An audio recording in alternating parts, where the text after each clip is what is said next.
I'm Jane Applegath. This is the Epic Vision Zone. What if finding your midlife mojo was the answer to igniting your legacy? And what if walking away from your toxic corporate job became the most exciting chapter in your life?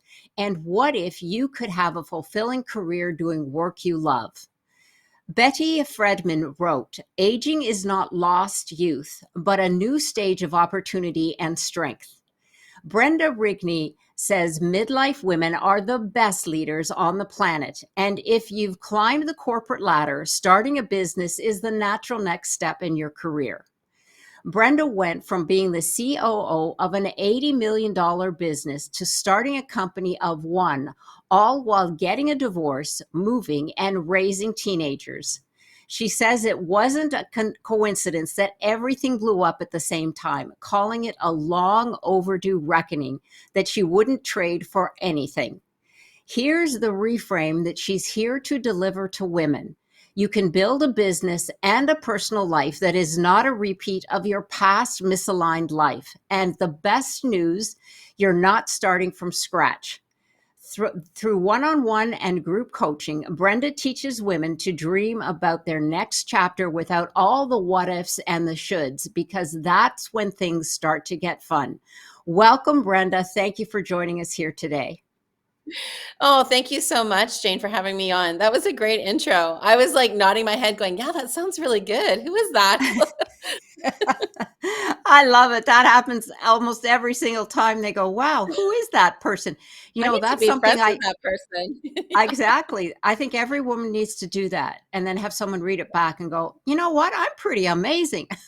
Yeah, So, yeah. Like absolutely. I need to go out for dinner with that person. That person, like, For, yeah, like how can we for go on sure. vacation together? Yeah. I'm with you 100%. So tell us, Brenda, what inspired you to do the work that you do today? Well, Jane, I've always been in the business, I should say, of like developing leaders. So like right out of university, I started working with the Gap at 21, and by 23, I had my own store. I was running the highest volume store in Canada at the time.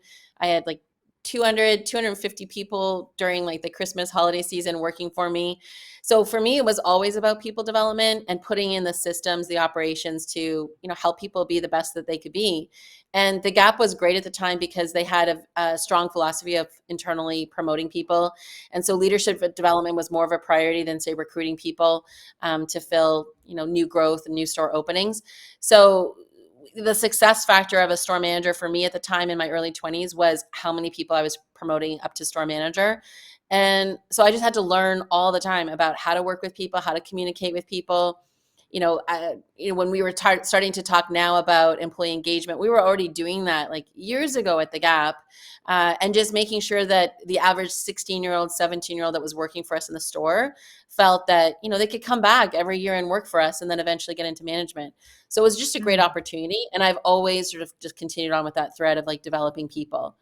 But yeah, it was probably as I was going through my midlife journey that you shared with everybody that I thought, you know what, I need to really focus in on women, because it wasn't during my career that someone tapped me on the shoulder and said, you should go start your business. Like, who would? If you're a good employee, what CEO or owner is going to say, you should leave my business now and go start your own business? It doesn't naturally happen. And I just, I want to create more opportunities for women to get into entrepreneurship at this stage in their life. Wow. Fabulous story. I love that company, The Gap, at the time became your training ground.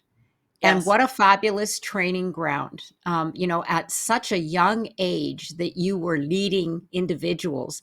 And that is such a skill that is missing in today's culture. It is such a Hmm. huge gap. So, what valuable experience that you have. And thank you for sharing that. That, of course, a corporation doesn't want you to go out and be an entrepreneur. They want to No. keep you for themselves. When you're good, you're good. and, Yeah, and exactly.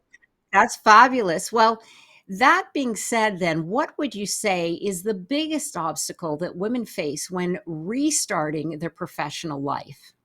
Well, I think that, again, I choose sort of the area of midlife because I think me, using me as an example, like there's just so many things that you're sort of juggling, like depending on where you are in stage of this life. Like you've got a relationship, you've maybe got investments, mortgages, things like that you're dealing with, whether you have kids or no kids, fur babies, whatever those things are. But also, I think the other dynamic that's coming in at midlife is aging parents. So you've got all these things Mm. that are happening behind the scenes that usually you just don't hear about on LinkedIn from someone's professional profile. So, I often hear from women that are in corporate, it's like, well, to think through all those things, like, how can I actually just start a business when I've got all these other things going on in my life? And when you were giving my introduction, that was sort of me 6 years ago. There was just this epicenter of all these things converging. I wasn't really handling it. I wasn't really dealing with it. It was kind of like business first, job first. And when I started actually looking at my life and what I wanted it to be for the next 50 years, that's when I started, putting myself first. And that I think is probably the biggest impediment that I see for women is we are out of Mm. practice putting ourselves first. We're not Right. necessarily sometimes putting our health first. We're not putting the relationship that we want to have with our partners first. We sometimes put our kids first before our partners, like all these things that we're trying to juggle.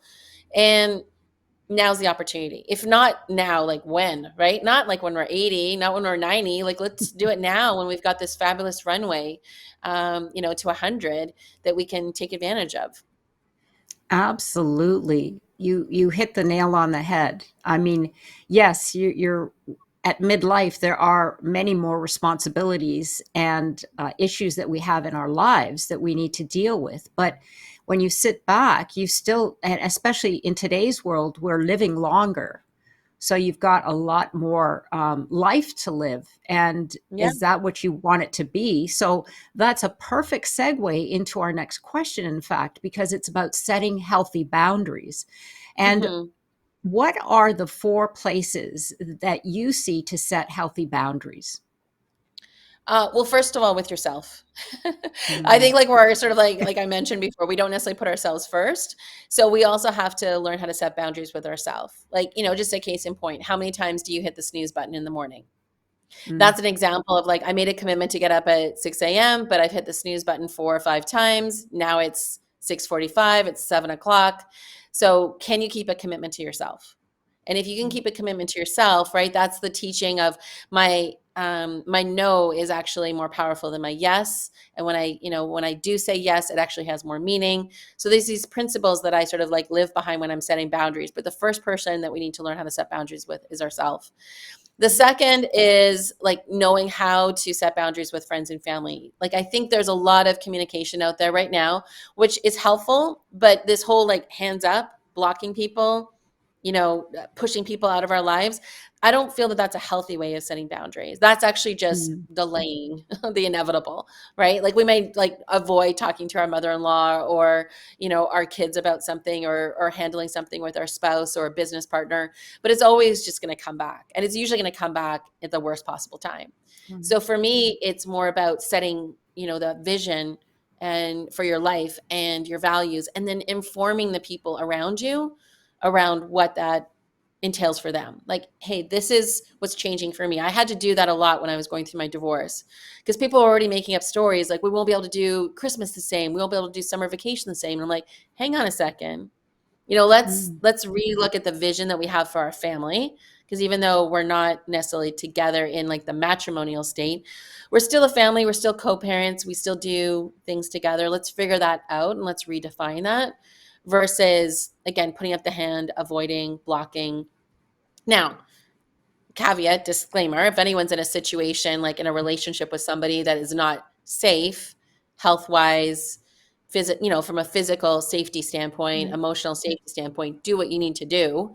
um, but I'm just talking about, hey, this is a relationship it seems a little bit fractured, we're not respecting each other's values or beliefs, and maybe we just need to reset that with people, invite people back in.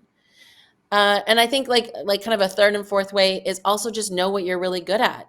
Know what people count on you Mm. for and live into that all the time, right? Sometimes we overpromise and then underdeliver, and then there's that integrity piece, and then we run into this whole like, okay, now I need to set up boundaries with people because I've promised things.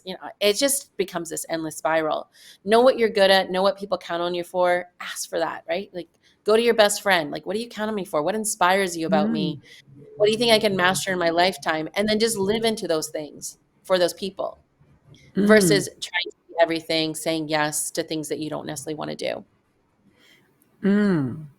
I love those. I had a couple of great takeaways. One of them was making those individuals part of your journey. In other words, Yeah. when you said that you became a fractured family, but you were still a family, that you bring Hmm. them in on your vision, you bring them in on where you're planning to go, and making them a part of it, as opposed to, like you said, putting up the hand and Yeah. blocking it. Because when we're all part of something, we feel like it's a mission, a partnership. And I love that analogy. And then the other was at the end, when you said that we all need to take responsibility for where we want to go. And what does that mean? Ask your friends, what do I do best? Where Hmm. do you feel? Because often I find, Brenda, and you probably see this a lot with your clients, is that you get to midlife and you've been so involved in your life, in your corporate Hmm. job, in your responsibilities as a mom, as a caretaker, whatever it might be, that you forget who you are. You Yeah. forget what you're good at. And people will say, well, what do you want to do? And you're like, I don't I, know. I I've don't never, know. I haven't asked myself that since I was a kid, you know, Yeah. and it happens a Well, lot. and this was just even a simple question that was asked of me, I want to say probably about 8 years ago. So it was kind of prior to my divorce, prior to me quitting my corporate job and going into my own business. But I was at a retreat and a coach had said to Mm, me, "What makes you happy?"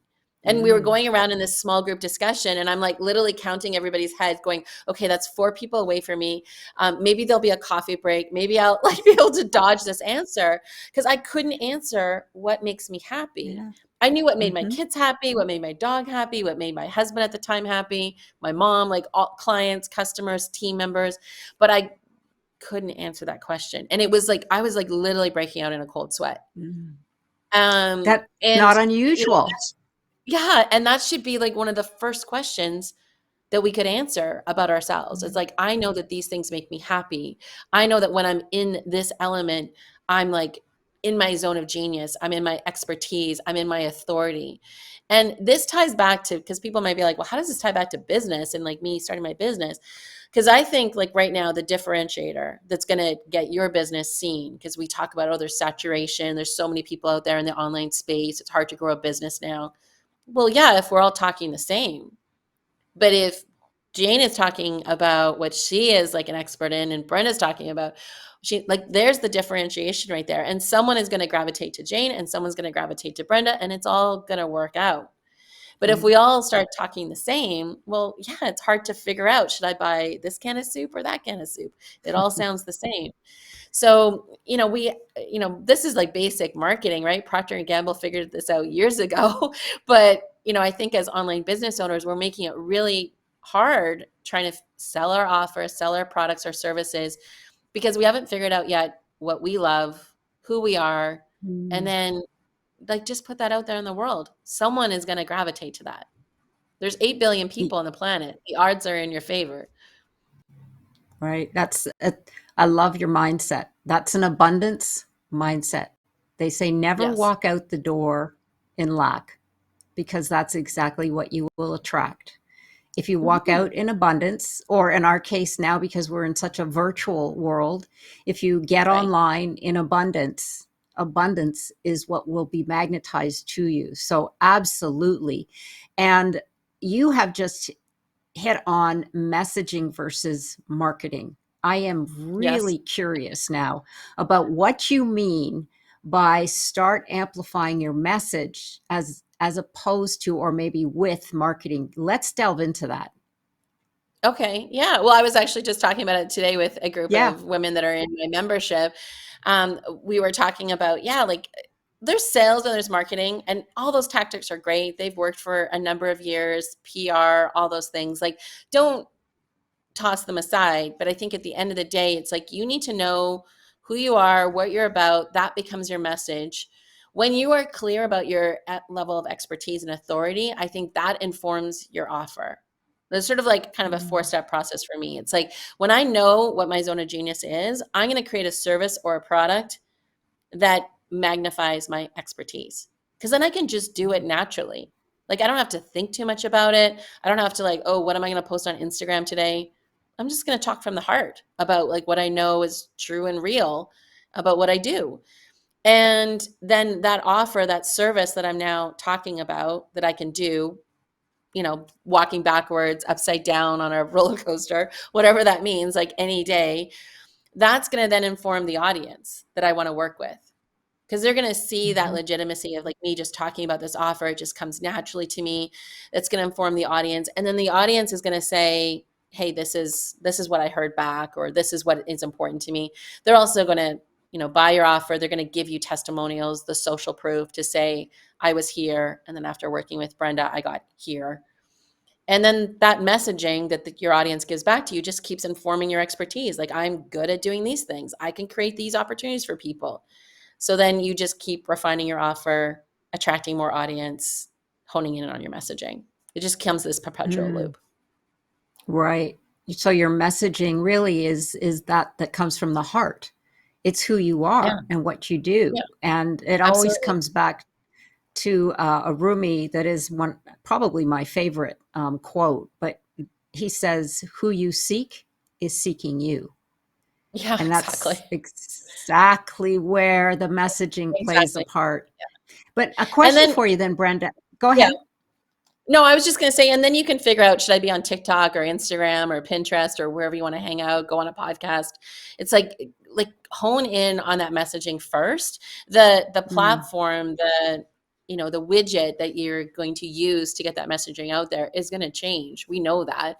You and I've right. been in business long enough to know that, okay, like, TikTok didn't exist, and then it did, and then it changed Instagram, and so everything's like, there's going to be something else 2 years from now, right? And we're just going to have to adapt as business owners. Absolutely. So, a question then, what I was going to ask is, say, for example, you have a client and you've probably come across this, and they're like, Hmm. well, I'm not really clear on what my messaging would be. I have ideas from the heart, but do you walk them through that? Do you Yeah, help absolutely. draw their message? Okay. Yeah, so there, I would be like focusing on like three sort of areas. Like, even if you think about it like from a Venn diagram, like I love like old old school sort of thinking like that, illustrations. But I would say like the first circle in a Venn diagram, right, is there'd be three concentric circles overlapping, but the first one would be like your skills, your abilities, your talents. And Mm, like, and be okay. generous with yourself, right? It doesn't have to just be all business, like, oh, I'm really good at VLOOKUP tables, or spreadsheets or something, but I'm really good at basketball. I love playing the guitar. Like, like, what are those skills, talents, abilities that you have? Like, full spectrum. Mhm, And again, you may need to ask some people. You may need to go back to old bosses, clients, colleagues that you worked with, friends, family. Again, what do people count on you for? Those skills. And then the second circle would be your values, beliefs, your passions, right? Like, mm, again, like, what are those dreams that you have? What are those things that you value? Like, I value integrity or learning, put that in there, right? Like, fill up the circle with those things that you value. And again, those people that you consulted with in the first circle could also give you some insight into that too. Like, oh, Brenda, you really value this. Or, Jane, I know when you show up for people, this is like what you're really passionate about doing and helping people in this area. They'll give you some of that insight too. And then the third circle would be your experiences, past, present, and soon to be future. So what have you mm, gone through?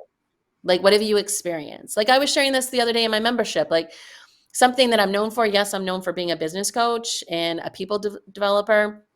But I would say now, after 6 years of being divorced and co-parenting with my children's father, I'm a good co-parent. So if somebody needs help and co-parenting, I'm not going to necessarily start a business in that area, but I'm a good co-parent. So if you need some tips on that right, area, give me a call. I'll give you some insight onto, like, there were times where it was tension, but also how I had to show up for my kids, mm, for my right. ex-husband, to make sure that that relationship was preserved, and that, my kids have a good relationship with their dad and have a good relationship with me. So those are experiences that I've gone through. I've gone through Clearance. Mm, divorce. Yeah, and it wasn't like when I was 20, I said, "Oh, I'm gonna one day become a great co-parent." You go through those experiences as you go through them, but keep track of them because it might be useful for somebody else in the future. Mm, And so, you look at these circles, you do the work, you do the exercises, you do the reflection, and somewhere in the middle is gonna be that sweet spot. mm. And that's Yes. business. You can monetize that.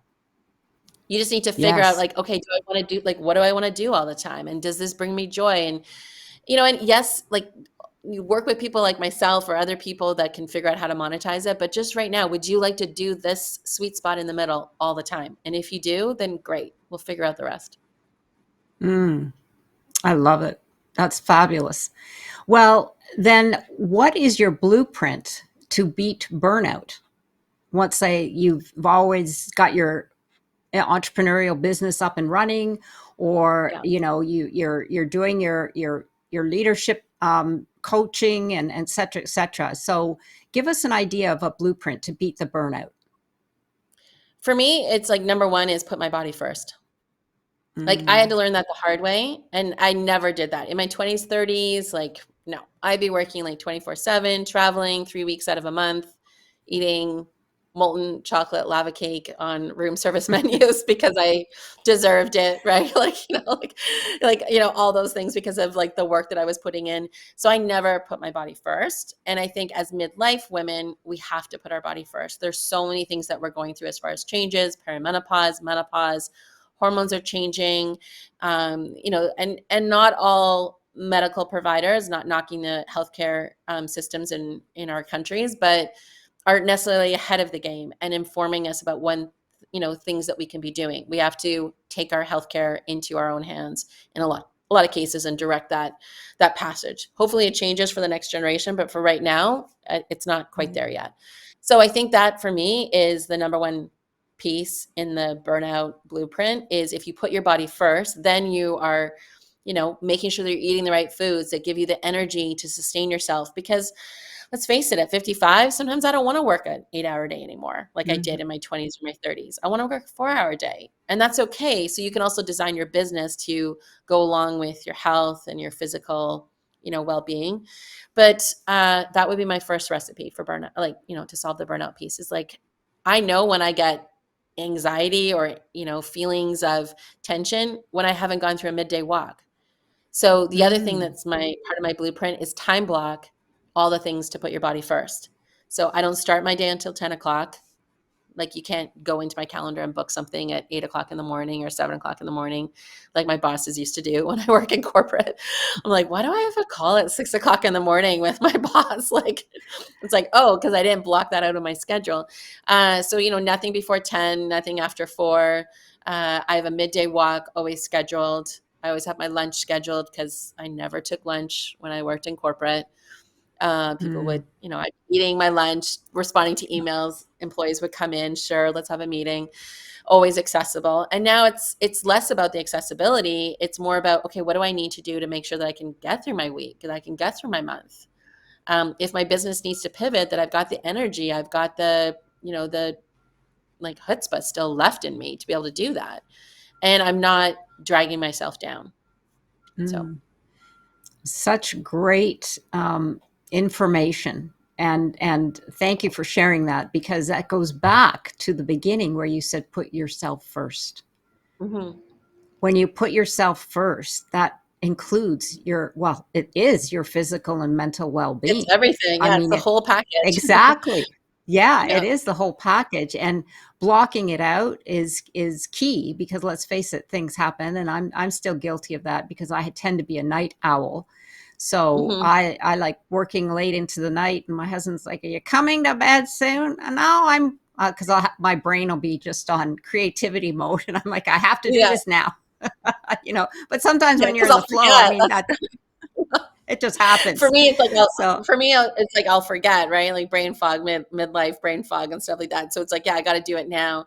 But I think that's the thing I always talk about with my clients. Like, how great would it be that you just like, start your new year in January and you book all your dentist appointments, like all the dental hygiene mm, appointments, all the massage therapy right. appointments.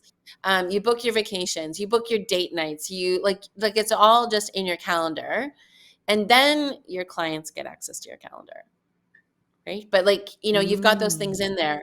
And then if someone says, hey, I really need to have a call with you at this time, and there's something in there that's, okay, I'm supposed to be like during my midday walk.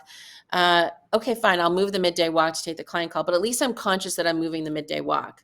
When it's not in your calendar, this is, I think, the boundaries conversation we had earlier. It's like, Mm. it's so easy then to say yes to things that really you want to say no to, but I kind of forgot what I needed to say no to because it's not on my calendar. So Oh, put it I in your calendar love that. first, and then Mhm. your business works around you.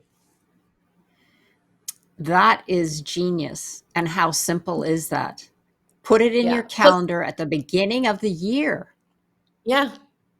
Like Eh, everything, yeah. right? And the other like side benefit is all those small businesses that you're supporting, the dental hygienist, the hairdresser, all the restaurant, all that sort of stuff. Like you don't have to necessarily book like my July date night now, but it's just get it in there, right? But all those small businesses know that you're coming to use their services. So you're actually also helping out the economy and those small business owners. Mm. Gosh, what a great idea. I mean, I just think that's you got to put that all over social media. It's so simple, but how wonderful is that? I mean, then you've got Yeah, that all taken care of, and you're right. Then it's your all taken business care of. evolves around. Yes, right. Your schedule, and I love that added on that you're actually helping local small businesses with Yeah. all of your appointments set. So Yeah, your brilliant. obstetrician, Oh, like whatever, like just your or obstetrician, yeah, not like maybe not that, but your optometrist, your eyeglasses, like everything, right? Like all those everything. service providers that you're gonna use through the year, just book it in advance, and then they know that they have revenue coming in 6 months out of the year or 2 months out of the year from you, and that keeps them in Right. business. So, yeah, It's I a just sort of think win-win. through these. It's a win-win for everybody, right? So Yeah, absolutely. I love it. Well, thank you for that information. Well, tell us now about your no call sales method because I am mm. really curious about this. Yeah. Well, I mean, that's the other thing. It's not that I don't get on sales calls. It's not that I don't talk to clients or that I don't want to talk to prospective, buyers that are interested in my offers. I just don't want to get on a call with a stranger from the internet. And Mm, I want people. So part of it is, what are we doing out there not only to get leads in our business but to nurture the leads that we have gotten? And I think a lot of the messaging that I see online right now is get leads this way, or here's how you convert, and this is what your sales call and your sales script needs to look like. But there's again this like gooey yummy middle zone where it's like this is like all these people that have been like they're following you on Instagram or they're following you on LinkedIn or they subscribe to your freebie and now they're in your email base. Like what are you doing to nurture those relationships? We're just kind of like quick hit, like get leads, get clients, but there's this whole, sweet spot again in the middle where it's like we kind of overlook those people. And my whole point is it's not just about get a lead and get them on a call. And you can do that, but here's the other thing. I think that clients are just a little bit more informed right now. This whole online space, this mm, whole online service space. It used to be that yes, you'd hire a consultant for your business maybe once every 5 years when you're doing some big massive strategy change, but now people are hiring coaches all the time and they're learning that they like the process, they've been burned by the process, that wasn't worth 5K, that wasn't worth 10K. So they're a lot more educated, they're a lot more informed. Yes, you could say the marketplace is saturated. I just think the consumer is informed. It's not necessarily saturated. I just think that they're just wiser. And so that means us as online business owners need to do a better job of nurturing the relationship.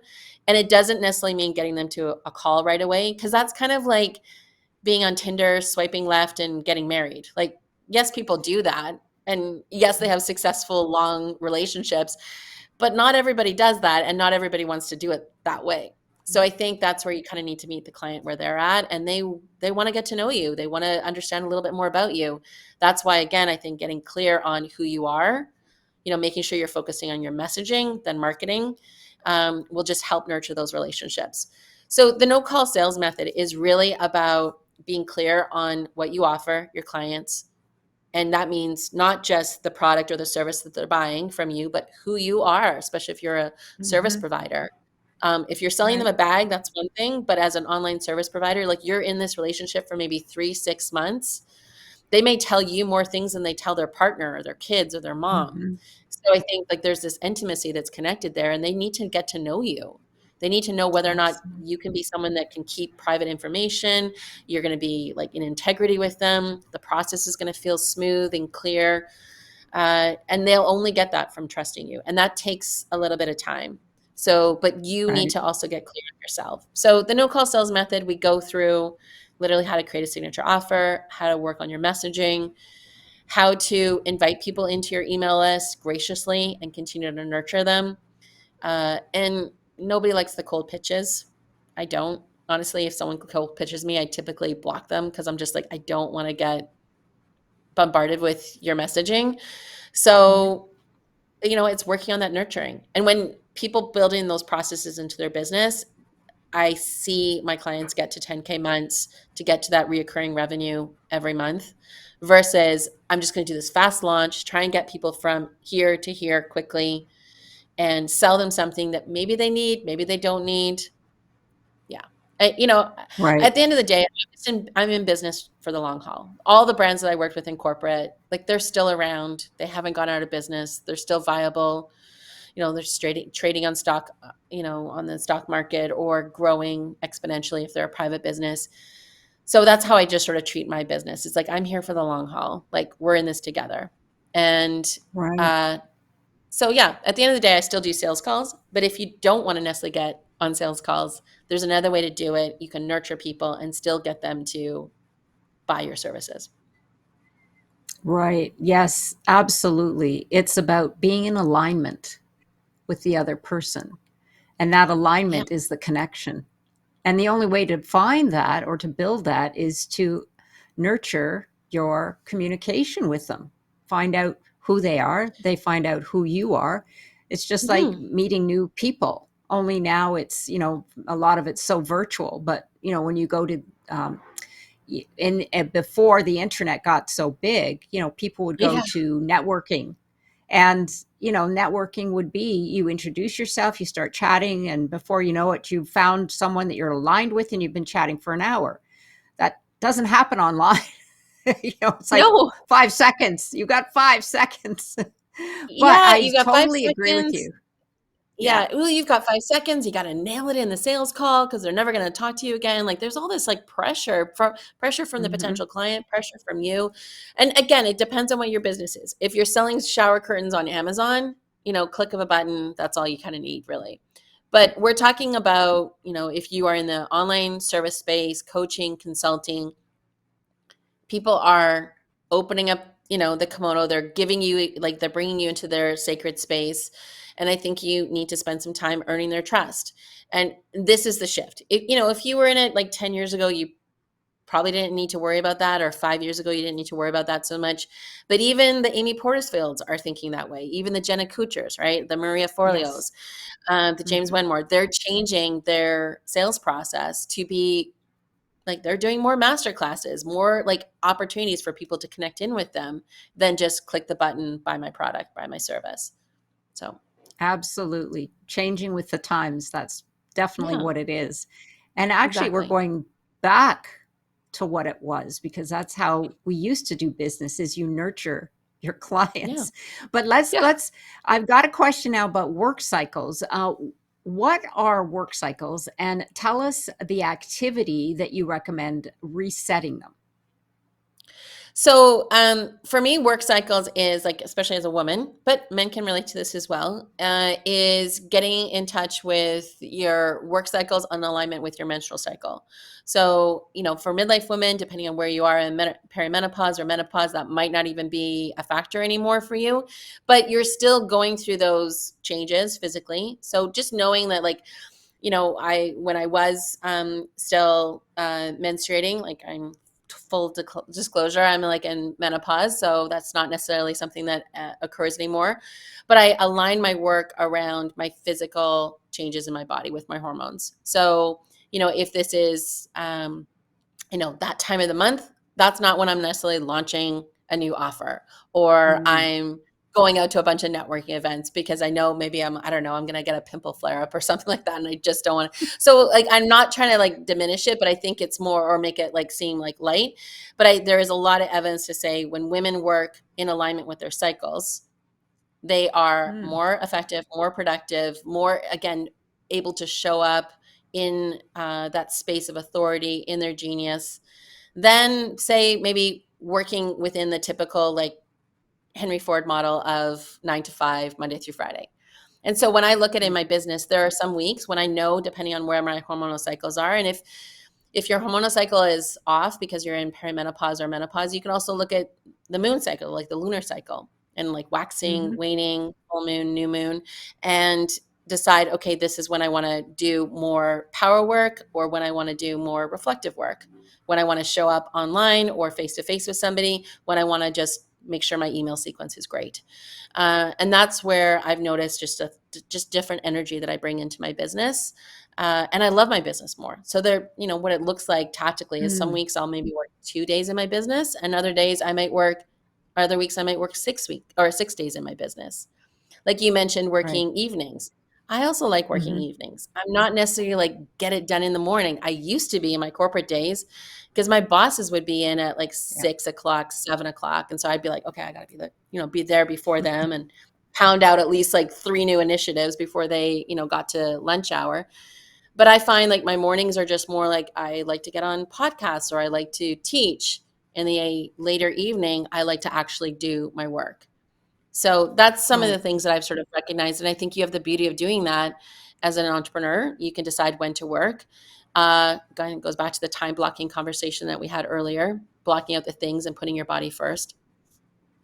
Yes, absolutely. That makes total sense because there are energies that are floating around all the time, no matter Hmm. whether it's the moon cycles or, you often hear people say it's retrograde, if you're believe in those things. So yes, you Hmm. go with the flow. I mean, whatever that flow is for each individual. And I could actually, I understand that definitely. So, give us a few ideas now about your launch and growth strategies. Oh, my launch and growth strategies around like my offers and like what I do. Mm-hmm. Yes. Okay. Yeah. Well, I mean, for me, it's mostly about the Aligned AF community. So that is my signature offer. Women work with me in this like membership, in this community membership. There's online courses, there's classes, but the most important thing inside the community is this opportunity to collaborate and partner with members inside the community. So giving Mm, women the opportunity to jump on a podcast together or Instagram Live. It's funny, prior to a lot of women joining into the community, they're not doing those type of things. They're waiting for some formal invitation. And I'm like, okay, we've got like 102 members in here who wants to get on Instagram Live together today. And like, let's just make it happen. And when we do that, we actually get into our business. We start, exercising our, again, zone of genius, our expertise and our authority. And by virtue of that, we're sharing our offers out to new audiences. So that's my primary way that I launch my business or work on things in my business, is through the Aligned AF community. And then when women are at a place in their business that want to work with me more, I typically work with women in like a 3-month sprint where they can work with mm, me on an aspect of their business. Between myself and my team, we'll actually build that for them. And that's how I continue to help out my community. But primarily, like the things that I'm more sort of thinking about launching, I don't necessarily have a launch strategy. I just do evergreen. Like women join my membership all the mm, time. right. We had 6 new members join last week. We onboard them, we get them into the community. And somewhere over the next 3, 6, 9 months, they start working with me in other offers. And that's usually me Mm, inviting them into it, saying, you know what, I think you're ready now. Let's move you up into this next offer. mm. So I see this mirroring your strategy for inviting them in to get to know them. So that's Hmm. the connection. And that would be Yes. the, I mean, this is just something that I picked up on, but that's the membership. So you get not only to know them, but they get to know others that are that are in your community. So Yes. you start to build that rapport, you start to build that trust, and then from there you have offers that come up that you feel one or two or several might be um, might be in their wheelhouse. So yes, Yeah, I could see absolutely. I could see the blueprint there. Yes, what a Well, great way to do that. and I think that's sort of the difference that I see out there in the marketplace right now. And again, not to knock anybody that has like a 3-month mastermind, 6-month mastermind. I've done those before too, but they tend to feel a little vanilla. And the Mm, approach that I take now is, okay, I think you're ready for this next, adventure, this next line of work of us working together. And I can now personalize it, customize it to you. It still may be a group, program, hmm but I know hmm now more about you, and I know more about the other 5 other women that are going to be going into it, and now I can really customize that mastermind to the 6 of you versus this is my program, this is what I'm offering, take it or leave it. And I'm not knocking those programs, but I think people are looking for more. They're looking for, like, I want someone to get to know me. I've bought the shower curtain off of Amazon, and now I want something that's a little bit more unique and personalized to me. mm. That's a great And metaphor. yeah, and for me, it's like also like I do it when I'm ready, and I think they're ready, and that's why I create that Right. invitation. Because personalizing and customizing programs for people can be also tiring. It can be exhausting in your business. hmm It means you putting out more original work. So I do it at a time where, again, energetically, I feel good. Like this is okay. In the next 3 months, I feel this is good. Things are happening in my family or in my business. I could take on 6 clients in this capacity. Let's go. Who's ready? Right. Um, And and then it's I it and then it's yeah, absolutely. And then it serves more than one-on-one because you've gotten to Mhm. know these, say, 6 individuals, and you can do it's a small intimate group. So you said, yeah, I agree with you. Doing one-on-ones are exhausting because you're reinventing the wheel almost every time, or you're taking from here and taking from there. But in this way, you get to know them, they get to know you, and then you build that camaraderie. And then you say, I think you, meaning you 6, are ready for this program, and you're then ready for it. I love that. That Yeah, creates and so much flow. behind the scenes, I kind of know that they're ready because they're, sharing in the membership. Right. They're, showing up for things. They're talking about their business, and I'm like, okay, these 6 people need this over here, and now I'm ready to go with it. The other thing that I sort of experienced from it, because I've gone through the live launching, okay, 4 times a year, calendar, da da da da, like I need to do like it still feels very corporate to me, like just coming hmm up with the big strategy plans that I would have had at Aritzia or Earl's, and like quarterly check-ins, all that sort of stuff. And although I worked from that environment, it just doesn't fit now with me. And that's, again, all the things that we've talked about, like putting your body first, setting boundaries, designing the business the way you want based off of your expertise and your authority, your offers. So when all of those things are in combination, now it's like, I love my business. Like I'm not forced to launch something because a business, coach from 2 years ago told me that I had to have like 4 launches a year and, show up Right. 7 times and have this all scripted out. Not to say again, those don't work. It's just, it doesn't feel good for me anymore. And I want Yeah. something that feels like really good for me that I want to continue to do for the next like 5, 6, maybe 10 years. Right. Yes, I could see that. The one way is rigid, and that's the box. And we Mhm. want to be beyond the box. We want to be able to change gears, switch it up, put our feelings into whatever it is that we're doing. So you're saying, I recommend this when it feels good. Therein lies the key word, because the feel is the emotion and that's the energy. So you're actually feeding into the energies of those that are present, and you Right. feel that energy and it all comes together. I love that. Yes. And I could see why the other one does tend to be more corporate. It's very rigid. Yeah. It's rigid, and again, it works. It's worked for like Yeah. millennium, right? Like any type of organization, Johnson and Johnson, like whatever you want to look at, it works. Like there's a methodology that works there. But this is your business and you can create it how you want to create it. And if it doesn't feel like, if you've left corporate for that very reason of, I want to get out of that hamster wheel and start something else that feels unique and individual to me, then do that. I had a client this morning in my masterclass say the same thing. She says like, well, how do you know, Brenda, when, it just doesn't feel right? And I'm like, where's the pain right now in your body? Like, Hmm. is that tension in your neck? That's like your Hmm. offer that you're, launching every week or talking about on Instagram, that it's not connected to you anymore. You Yeah. don't love it. Yeah. Yeah. Once you take that monkey off your back and, create something in your business that you actually truly love and want to show up for, and it feels good. Like everything feels in Hmm. alignment, physically, emotionally. And you can create that because you're doing it from your zone of expertise. When you're taking someone else's framework and then now trying to copy that or mimic that, it's never going to feel like you. Yeah. You're doing it from the heart. Yeah.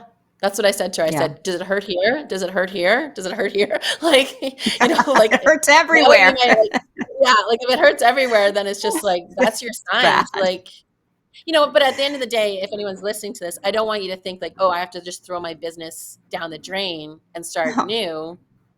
Like, you still got to make money, but just know that, hey, I'm making money right now not doing what I really love, and I'm going to create a transition plan to not maybe scrap the Right. whole thing, but like what's like, again, get that eagle's eye view. What do I love about this? How do I show up as my most unique gifted self when I'm teaching this or servicing my clients this way?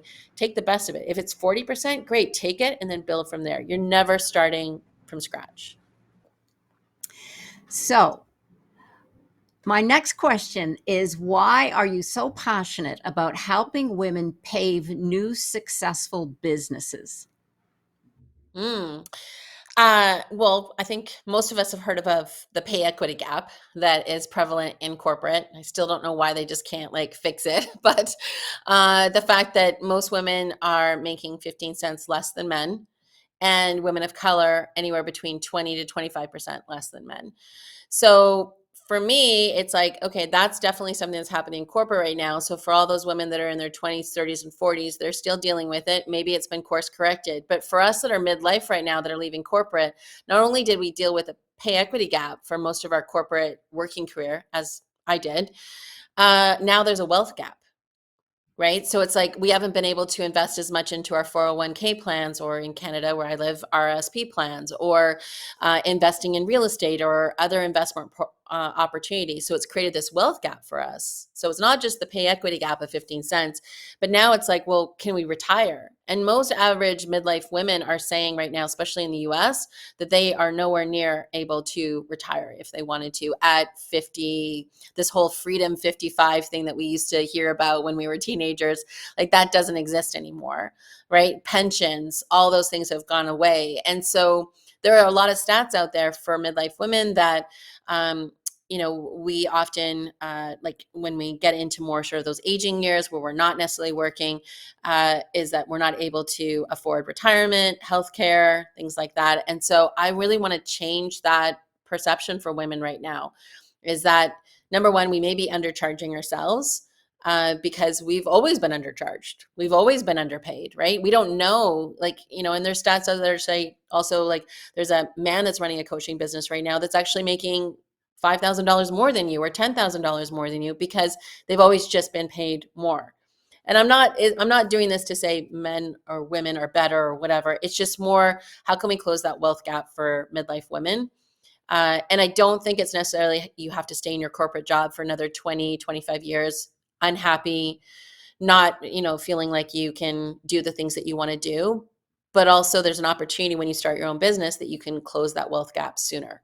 So that's really where I'm committed to is, yes, I want women to be able to design businesses that they love and be in their zone of genius and put their body first. But at the end of the day, like, not also have to work so long if you don't want to, in your business. And the last point that I'll say about this too is not to get caught up in this whole seven-figure business boom, like this rush to get to seven-figure businesses, but to get to a seven-figure life.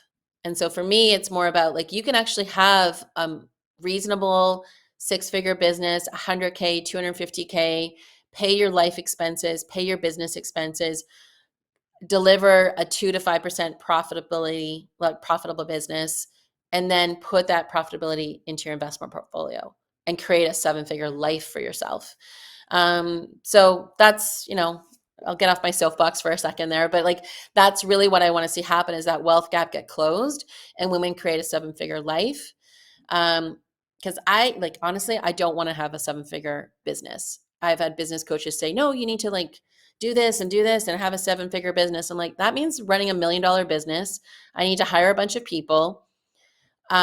I've been a COO. I've had teams of like 20, 30, 50 people reporting into me. Check. I've done that box. I don't need to do that again. There's nothing I need to prove around leading people, leading teams of people. I've done that for 35 years. For me, it's like I want to have a modest six-figure business, a great investment portfolio, uh, go on vacations with my partner who's close to retiring, like that's to me, and then take care of my health and spend time with my kids and maybe one day grandkids. Like that to me is like the wealth package that I want to create. Mm, So nothing wrong with people that are at $1 million or more in their business. Congratulations, that's amazing. But I also want women in corporate that are thinking about leaving that they don't have to feel like they have to just jump. Like if they're not creating a seven-figure business, that there's something wrong. right. I loved what you said about having a seven-figure life. That paints a Hmm. totally different picture. That is gold. That is a marketing pitch. I mean, I hate to say it, I don't like pitch, but it paints a different picture. And I had never seen that, a seven-figure life. Because you're right, Hmm. many of them focus on the dollar amount. And frankly, for me, that just it just turns me off. There are so many people online going on and on about how to have a six-figure day or a six-figure month or a seven-figure whatever. Yeah. And it's like, You know how much tax you have to oh, pay? that's, yeah, well, yeah, in Like, Canada, there's like, but that's just, like, yeah, yeah, like the tax that you have to pay when you have $1 million business, like you're gonna lose half of it. Like, boom, yeah, done, yeah. And gone. Like, also so too, you just, like you said, those are the hit and run. That's what I call it, the hit and run programs, where you get in mhm, there, they fill you full of all kinds of methodologies and strategies to put this out and your lead magnet and blah blah blah, and then they're gone. And that's what yeah, that's the hit and run. I mean, then your clients pay all this money, but they don't get satisfied because let's face it, if your demographic is women, we like mhm, to build communities. We like to be, yes, we like to collaborate. We like to stay in communication. And in fact, that goes perfectly with my next segment or question yeah. here, which is tell us about your Aligned AF community membership, because I think that is vital to the platform that you have built. Well, like I said earlier, the cornerstone of the community is collaboration, partnership. You don't need to work in isolation because that's, again, another thing that happened, like sort of post COVID. Everyone was social distancing. They're leaving their corporate jobs. They're starting these businesses, and now they're all by themselves. But the other thing that also happened is they started joining these 20,000, $50,000 masterminds. I'm seeing like $100,000 mastermind. And again, if you can sell that, that's awesome. Kudos to you. But they didn't necessarily fill the cup of a lot of people. Like people join those things, they, cashed in 401k plans to join these big ventures and again didn't necessarily get the return. But also I don't feel that like they filled their cup, right? And the biggest thing that I hear from my friends that are in healthcare, in the wellness community is, yeah, we had the pandemic, which was obviously vital. We needed to social distance. We needed to do all the precautions, PPE, all that sort of stuff. But the next pandemic that's coming is isolation and this loneliness factor. And, Mm, communities are fractured. Families aren't together, right? We've got families living on East Coast, West Coast, moms over here, kids are over here, and people are alone. And we're mm, seeing the burnout, we're seeing the mental health increase in Canada. Or now it's not even 1 in 5 now, it's like 3 in 5 people, 3 out of 5 people will have struggle with some type of mental illness, some type of, anxiety, some type of pressure. And then coupled on that, oh, I've got now like this pressure to build this 7-figure business by mm, Friday. right. It's just like, I just want to break that down. So the Aligned AF community is really foundational around partnership and collaboration, women being in community. As you said, when women are in community, we give back to our communities too. And I see it happening. People put something like a woman the other day put something on the community board, and 10 community members just went in there and said, do this, you could try this, you could do this. I've got a tool here. Let's get on a call. I totally help you with this. I'm like, great. Just this outpouring of helping, not pitching, but helping. Helping. And I think Hmm. that's like the distinction. And then the second, third thing that you can get from the community is the courses, the trainings. I've got the templates. You don't need to look all over YouTube to try and piece together your business. Like, just come into the community. But the best thing about it is that it's $5 a month. So you can Mm, come in for $5 a month. It's completely accessible for, depending on like what your schooling is, your background, your privileges. I want entrepreneurship to be accessible for women. I don't want people to say, mm, yeah, like I hear it all the time from colleagues that I worked with in corporate. I'm thinking about it, Brenda. I totally admire you for going to business. It's probably going to be like 5-10 years before I do it. I'm like, but you want it now, don't you? Yes, absolutely, but I can't do it. I'm like, I just mm, want that can't, won't, it's not available to me to be totally stripped away. So it's right. less than a cup of coffee at Starbucks. It's less than your Netflix subscription. You can join the Aligned AF community and get all the things that you need to get to 100K, to get to 200K. Is it what you need to get to a 7-figure business? No. Go then join the $20,000 mastermind afterwards. But, get your mortgage paid off. Send your kids to camp, go on your vacation, go on date nights, invest in your business, invest in your investment portfolio, and then decide what you want to do after that. But that's really what the community is all about, is getting you started in your business and then working with other women in community, in partnership, to grow your business. Mm. That sounds wonderful. It's time to fill your cup, invest in Yeah. yourself. Yeah, Yeah, that's what absolutely. it is. And like you said, it's such a nominal amount. I mean, we spend that on anything, during the month. Yeah. Yeah. It's more of a it's not the money in this case. It's more of a making you giving you something to be responsible for, like, be accountable, show up. Yeah. Yeah. You not that you've paid your $5, but it's like, make it worthwhile. Yeah, absolutely. Yeah. Well, that sounds wonderful. And we'll have all that information on the bio pages, by the way.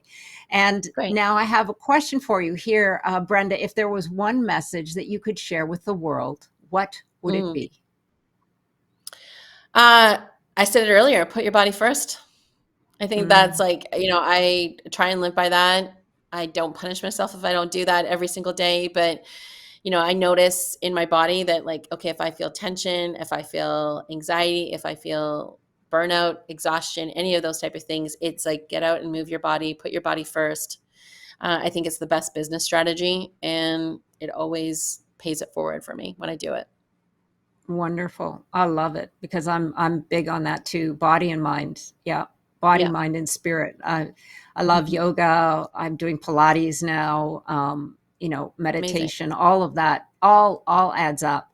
So give our audience a bit of an idea of where they can best contact you for your services, books, resources. I do believe you also have a podcast, do you not?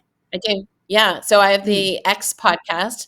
I called it the X podcast because it's all about Generation X and midlife women. So we go behind the scenes into women's businesses. I'm always curious when I have women on the call, where do you get your leads from? How do you nurture your clients? Like, what are some of the challenges in your business? So women will open up and talk about what they do, how they help their clients, but also, all the things that go in behind the scenes around their business. And then I also go in and share, solo episodes, tips, information, things like that, that I think would be helpful, that I hear from clients and I share with my audience. And then also Instagram. So I'm on Instagram a Mm. lot. I would say most of the, like, out of all the social media channels that I'm on, that's probably where you can see me or hear from me the most. And it's Brenda Rigney. So it's easy to kind of find me there. I'm on LinkedIn, I'm on Pinterest because my team tells me I need to be there, but like, like whatever. But Instagram is where I like to have fun with people that follow me there. So Yes, that's my go-to as well, Brenda. So mhm. in fact, I think that's where we met. Yep, I'll that's be where we met. honest. Yeah, Yeah. it's fabulous. So it is very useful when you use it in the way that we have. So that's terrific. I'm so glad we've met. So because we're here on the Epic Vision Zone, Brenda, I have one last question for you. Okay. If your life were an epic story, what would the title be? Ooh. Okay, that's a really good question. Um, what would my title be? Oh my gosh. I don't Hmm. know. This is where it's like I sometimes become creative and then I draw a blank on this. Um,